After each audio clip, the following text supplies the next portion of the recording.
Hello guys, welcome to another video of stock market friends. RR Kabel limited का जी एक upcoming IPO जो कि आज के दिन ओपन होने जा रहा है और मेन लाइन आईपीओ है गाइस। इसका हम लोग कंप्लीट एनालिसिस करेंगे, price band, business model, financial condition, performance कैसा देखने को मिला, इसमें अप्लाई करना चाहिए, फिर जीएमपी लिस्टिंग कितना मिलेगा। तो चलिए फ्रेंड्स, हम लोग इन सभी चीज़ों को डिस्कस करते हैं। तो गाइस, ये जो आईपीओ है आरआर काबेल लिमिटेड, ये एक मेन लाइन आईपीओ है जो कि 13 सितंबर को ओपन हो रहा है आज के दिन। बिजनेस की बात करें 95 में इनकॉर्पोरेट किया गया था, जो कि कंज्यूमर इलेक्ट्रिकल प्रोडक्ट्स का जो कि यूज किया जाता है residential, commercial, industrial infrastructure purpose के लिए यूज किया जाता है, उसका प्रोवाइड करती है। दो ब्रॉड सेगमेंट में कंपनी काम कर रही है, जिसमें फर्स्ट है वायर्स एंड केबल्स का, जिसमें इंक्लूड है house wires, industrial wires, power cables, special cables. और दूसरा है एफएमईजी, जिसमें गाइस इंक्लूड है फैंस, लाइटिंग, स्विचेज और एप्लियंसेस। तो यहाँ पे देख सकते दो ब्रॉड सेगमेंट में कंपनी बिजनेस करती है। यहाँ पे कंपनी की जो है सो मैन्युफैक्चरिंग, मार्केटिंग और सेल्स वगैरह करती है वायर एंड केबल प्रोडक्ट्स का आरआर काबिल ब्रांड के अंडर। मतलब कि कंपनी खुद का ब्रांड भी है, एक आरआर काबिल के नाम से उसका ब्रांड भी है, जिसके अंडर वायर और केबल प्रोडक्ट्स का जो है सो मैन्युफैक्चरिंग, मार्केटिंग और सेल वगैरह करती है। और लाइट्स जो है सो ल्यूमिनस फैंस और लाइट्स ब्रांड के अंडर जो है सो फैंस और लाइट्स का जो है सो सेल करता है। ये सभी मैन्युफैक्चरिंग, मार्केटिंग, सेल करती है। और 2020 में आरआर काबिल जो है ये एरेस्टॉम लाइटिंग प्राइवेट लिमिटेड को जो है एक्वायर कर लिया था और एलईडी लाइट्स का जो है सो ऑप्टेन किया था। और इसके साथ साथ इससे रिलेटेड जितने भी हार्डवेयर बिजनेस थे, जैसे एलईडी लाइट बिजनेस जो था, और उसके साथ इसके ट्रेडमार्क और डिज़ाइन सर्टिफिकेट को भी अपने अंडर एक्वायर कर लिया था एरेस्टॉम लाइटिंग प्राइवेट लिमिटेड का। और यहाँ पे ये इसलिए किया गया था गाइस, ताकि अपने पोर्टफोलियो को एक्सपैंड कर सके, जिसमें company office, industrial warehouse space को जो है सो कवर कर सके, ये सभी जगह कवर कर सके। और 2022 में कंपनी ने एक और कंपनी को जो है होम इलेक्ट्रिकल बिजनेस को भी जो है एक्वायर कर लिया था, luminous power technology private limited का। मतलब कि ये जो luminous power technological private limited है, इसका मतलब कि होम इलेक्ट्रिकल बिजनेस को पूरी तरह से एक्वायर किया था, जिसमें कंपनी लिमिटेड और एक्सक्लूसिव लाइसेंस को भी ऑब्टेन किया था, जिससे ल्यूमिनस फैंस और लाइट्स ब्रांड का जो है सो यूज कर सके फैन और लाइट प्रोडक्ट्स के लिए मैक्सिमम पीरियड ऑफ 4 ईयर्स का। मतलब कि 4 ईयर्स के लिए जैसे यूज कर सके। और इसके साथ साथ जैसे वन टाइम ऑप्शन भी रखा गया है, जिसमें रिन्यू किया जा सकता है लाइसेंस का 3 मंथ्स का, मतलब कि 3 मंथ्स के पीरियड के लिए जो है लाइसेंस को भी रिन्यू किया जा सकता है। वन टाइम ऑप्शन है, मतलब कि 4 साल के लिए जो एक्वायर किया गया था और इसके बाद रिन्यू किया जाएगा 3 महीने के लिए, जिसमें गाइस इंक्लूड होगा right to use 61 registered trademarks. मतलब कि 61 रजिस्टर्ड ट्रेडमार्क्स जो है ना, उसको यूज़ करने का सीधा राइट जो है सब कंपनी के पास आ गया है, आरआर काबिल के पास 4 साल के लिए। और उसके बाद प्रोडक्ट पोर्टफोलियो जो है गाइस, लाइट्स और प्रीमियम फैंस का पोर्टफोलियो भी होगा और एफएमईजी पोर्टफोलियो को भी स्ट्रेंथन किया जाएगा। यहाँ पे कंपनी के 2 मैन्युफैक्चरिंग यूनिट है, जो कि वाघोडिया गुजरात और सिलवासा दादरा एंड नगर हवेली दामन एंड दीव में है, जो कि प्राइमरली जो इसका मैन्युफैक्चरिंग ऑपरेशन होता है वायर, केबल्स और स्विचेज का। और इसके अलावा कंपनी जैसे 3 इंटीग्रेटेड मैन्युफैक्चरिंग फैसिलिटीज से भी ओन कंपनी का खुद का और वहाँ से ऑपरेट करी है, जो कि रुड़की उत्तराखंड, बेंगलुरु कर्नाटक और गागरेट हिमाचल प्रदेश में है, जहाँ से कंपनी एफएमईजी प्रोडक्ट्स का जो है सो ऑपरेशन मैन्युफैक्चरिंग करती है। और आरआर काबिल्स की जो क्लाइंटेल है गाइस, ये डोमेस्टिक और इंटरनेशनल दोनों मार्केट से जो है इसके क्लाइंट्स आते हैं।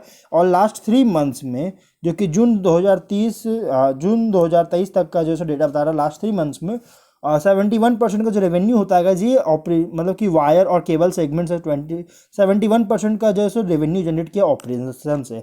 और 97% का रेवेन्यू जनरेट किया है एफएमईजी सेगमेंट से B2C चैनल पे, मतलब कि बिजनेस टू कस्टमर चैनल पे जो है सो एफएमईजी प्रोडक्ट से सेगमेंट से जो है सो 97% का रेवेन्यू जनरेट किया है।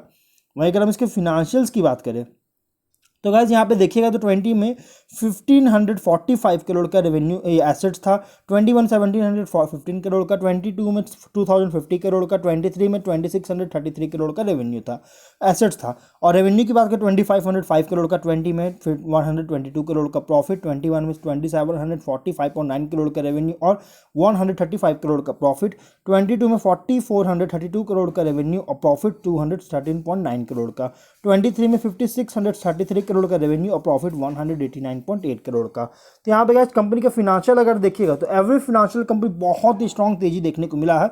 21 जो कि पैंडेमिक पीरियड फिनेंशियल था, पैंडेमिक फिनेंशियल था, इसमें तो उतना ज़्यादा कंपनी रेवेन्यू ग्रोथ नहीं कर पाई थी क्योंकि पैंडेमिक फिनेंशियल था, लेकिन उसके बाद कंपनी बहुत ही स्ट्रॉन्ग ग्रोथ था। लेकिन 23 के प्रॉफिट में बहुत ज़्यादा गिरावट आई थी। और अगर देखा जाए तो इस सेगमेंट में, वायर सेगमेंट में जो है कंज्यूमेबल ड्यूरेबल्स का जो सेगमेंट है गाइस, इसमें मतलब कि कंपनी को जो है जितने भी कंपनी से इसके कॉम्पिटिटर थे सभी को जो सो प्रॉफिट में गिरावट इस बार देखने को मिला था 23 के फिनेंशियल। तो इसमें भी जो सो गिरावट देखने को मिला है। अगर हम बात करें इसके ऑब्जेक्टिव का तो बैंक्स और फाइनेंशियल इंस्टीट्यूशन से कंपनी पर लोन्स है जिसको रीपेमेंट या प्रीपेमेंट करना चाह रही है और जनरल कॉर्पोरेट पर्पस के लिए लाया गया है। One of the leading company है इंडियन कंज्यूमर इलेक्ट्रिकल गुड्स और मैन्युफैक्चरर्स में, और यहाँ पे ब्रांड वैल्यू और क्वालिटी प्रोडक्ट्स को भी जो है बहुत अच्छी तरह से एंजॉय कर रहा है और टॉप लाइन और बॉटम लाइन में बहुत ही अच्छी तरह ग्रोथ देखने को मिला था। बस 23 के लिए 23 में जो मार्जिन पर प्रेशर आया था, सफ़र किया था कंपनी, जो मैंने अभी बताया, क्योंकि कंपनी जो है मार्जिन जो है सफ़र किया है इस कंपनी ने। अगर हम बात करेंगे इस कंपनी के 23 का फिनेंशियल जो है अच्छी खासी इसकी पूरी प्राइस रखी गई। अगर हम कुछ पॉइंट्स को डिस्कस करें तो यहाँ पे 20 साल का ट्रैक रिकॉर्ड है इस कंपनी का, और बिजनेस टू कस्टमर बिजनेस में जो है सो लार्ज और बहुत ही लार्ज तरह से जो है सो बहुत लंबे समय से जो है सो यहाँ पे बिजनेस टू कस्टमर बिजनेस में जो है सो B2C बिजनेस में स्केल कर चुका है और वायर्स और केबल इंडस्ट्री में लगातार ग्रो कर रही है। पैन इंडिया ग्लोबल प्रेजेंस है। FGC मतलब कि FGCE जो है मतलब fastest growing consumer electrical company बन चुका है इसके इंडिया में, इसके आगे पीयर्स के कंपैरिजन में, मतलब जितने भी पीयर्स कंपनी है जो लिस्टेड है उनके कंपैरिजन, जो कि 43.4% की CAGR के साथ ग्रोथ देखने को मिला 21 से 23 में। और टेक्नोलॉजिकली एडवांस्ड और इंटीग्रेटेड प्रिसीशन मैन्युफैक्चरिंग फैसिलिटीज़ है। पोजीशन भी बहुत अच्छी तरह से बना रखा है FMEG सेगमेंट में ग्रोथ के लिए, और मैनेजमेंट टीम बहुत ही ज़्यादा एक्सपीरियंस्ड है।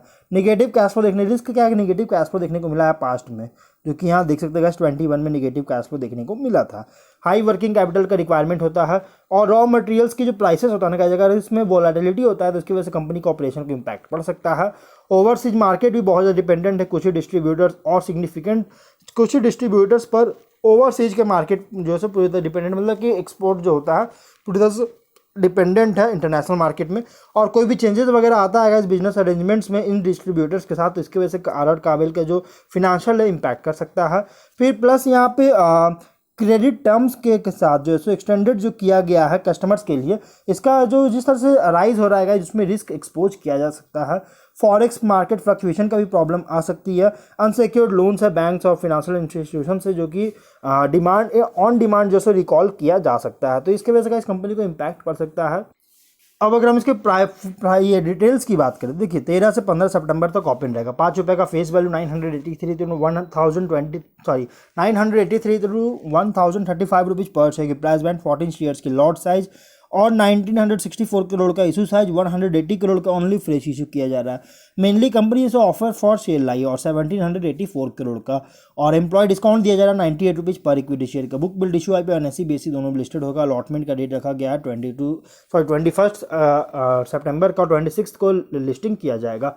अमाउंट 15,000 रुपीज़ का 14,490 रुपीज़ का मिनिमम पे करना है। ऑफर दिया गया QIB को 50%, HNI को 15%, रिटेल को 35% का। प्रोमोटर है त्रिभुवन प्रसाद रामेश्वर लाल काबरा, श्री गोपाल रामेश्वर लाल काबरा, महेंद्र कुमार रामेश्वर लाल काबरा, कृति देवी श्री गोपाल काबरा, त्रिभुवन प्रसाद काबरा HUF, श्री काबरा श्री गोपाल रामेश्वर लाल HUF और महेंद्र कुमार काबरा HUF इसके प्रोमोटर है। प्री होल्डिंग 66.42% का, पोस्ट इशू 62.77% की होल्डिंग्स देखने को मिल जाएगी। तो यहाँ पे देखिए कंपनी ओवरऑल अगर देखा जाए तो ठीक ठाक कंपनी का परफॉर्मेंस देखने को मिल रहा है। आप इसको मीडियम टू लॉन्ग टर्म के लिए अप्लाई कर सकते हैं, क्योंकि बहुत लंबे रेस का घोड़ा है, कह सकते हैं एक तरह से लंबे रेस का घोड़ा कहा जाता है। लॉन्ग हॉर्स रेस है, रेस हॉर्स है, मतलब कि कह सकते हैं कि फ्यूचर बहुत ही स्ट्रॉन्ग है। बस यही कि GMP कोई खास नहीं 210 का, और लिस्टिंग 20% की देखने को मिल सकता है, क्योंकि मेनली ऑफर फॉर सेल की IPO है। कह सकते हैं कि 90% का फंड रेज किया जा रहा है ऑफर फॉर सेल से, तो इसके वजह से गाइस कंपनी में जो है अराउंड ऑफर फॉर सेल की जो IPO होती है इसमें लिक्विडिटी का थोड़ा सा इशू वगैरह होता है, तो इसलिए गाइस थोड़ा सा आप इसमें अप्लाई कर सकते हैं। अगर आप offer for sale IPO apply करना चाहते हैं तो हम लोग जो है वीडियो कहीं पर एंड करते हैं। अगर कोई डाउट हो कमेंट बॉक्स में पूछे। मिलता है नेक्स्ट वीडियो में। Till then bye.